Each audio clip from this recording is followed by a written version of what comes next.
The Chennai Silks in Christmas மற்றும் New Year sale. Let the celebrations begin.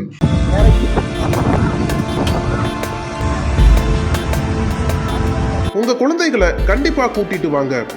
அதிகரிக்கும் வாகன விபத்துக்கள். சென்னையில் உருவான டிராபிக் பூங்கா. திடீர் விசிட் அடித்த ஆர்கே. வைரலாகும் வீடியோ காட்சிகள். சென்னையில் பல முக்கிய சாலைகளில் நாள்தோறும் வாகன போக்குவரத்து நெரிசல் ஏற்பட்டு வருகிறது. மெட்ரோ பணிகள், மழைநீர் வடிகால் பணிகளுக்காக தோண்டப்பட்ட குழிகள் என பல பணிகள் நடைபெற்று வருவதால் இதன் காரணமாக பல்வேறு சாலைகளில் நீண்ட வரிசையில் வாகனங்கள் அணிவகுத்து நிற்கின்றன. இதனால் சாலைகளில் போக்குவரத்து விதிமீறல்களும் அதிக அளவில் நடந்து வருகின்றன.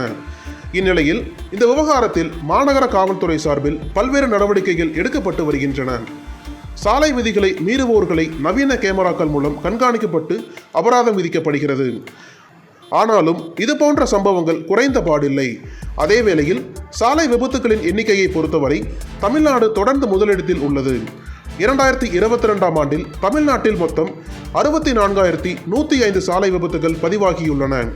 அதிக வேகம், பொறுப்பற்ற முறையில் வாகனங்களை ஓட்டியது, குடிபோதையில் வாகனம் ஓட்டியது, போக்குவரத்து விதிமுறைகளை பின்பற்றாமல் இருந்ததே காரணம் என கூறப்படுகிறது. இந்நிலையில் சாலை விதிமுறைகள் குறித்து குழந்தைகள், இளைஞர்கள் மற்றும் பொதுமக்கள் உள்ளிட்டோருக்கு விழிப்புணர்வு ஏற்படுத்துவதற்காக சென்னை நேப்பியர் பாலம் அருகே டிராபிக் பூங்கா ஒன்று திறக்கப்பட்டுள்ளது. மோட்டார் சாலை, பாதசாரிகள் கடக்கும் பாதைகள், போக்குவரத்து சிக்னல்கள், அலுவலக கட்டிடம், மாநாடு கூட்டம், கண்காணிப்பு கோபுரங்கள், சாலை பாதுகாப்பு விளையாட்டு, மலை போன்ற பல அம்சங்களை கொண்டிருக்கும் இந்த பூங்காவில் 12 CCTV கேமராக்கள் பொருத்தப்பட்டு கண்காணிக்கப்படுகிறது.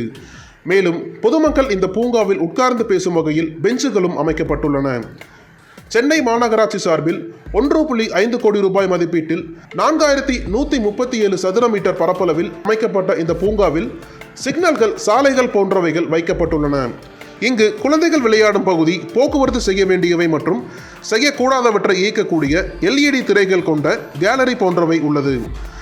மேலும் அங்குள்ள சுவர்களில் குடித்துவிட்டு வாகனம் ஓட்டக்கூடாது என்றும், சாலை விதிகளை சரியாக பின்பற்ற வேண்டும் எனவும் எழுதப்பட்டு வர்ணங்கள் பூசப்பட்டுள்ளன.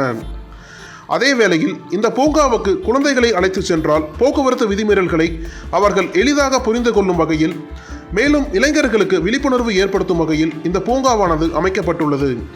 இத்தகைய சூழலில் சென்னை மாநகராட்சி ஆணையராக இருக்கும் ராதாகிருஷ்ணன் கடந்த 21ஆம் தேதியன்று இந்த போக்குவரத்து பூங்காவிற்கு சென்று பார்வையிட்டார். பின்னர் இது குறித்து அவர் பேசும்போது, குழந்தைகளை இந்த பூங்காவிற்கு நிச்சயம் அழைத்து வர வேண்டும்.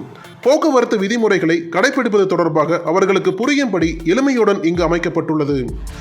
மேலும் இந்த பூங்காவானது மக்கள் மத்தியில் நல்ல வரவேற்பை பெறும் என்றும், இளைஞர்களும் இந்த பூங்காவிற்கு வர ஆர்வம் காட்டுவார்கள் என்றும் தெரிவிக்கப்பட்டுள்ளது.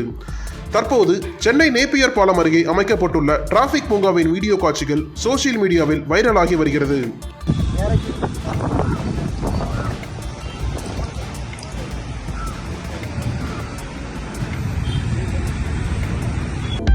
அனல் பறக்கும் செய்திகளை அப்டேட் செய்து கொள்ள நக்கீரன் களத்தை இப்பவே சப்ஸ்கிரைப் பண்ணுங்க.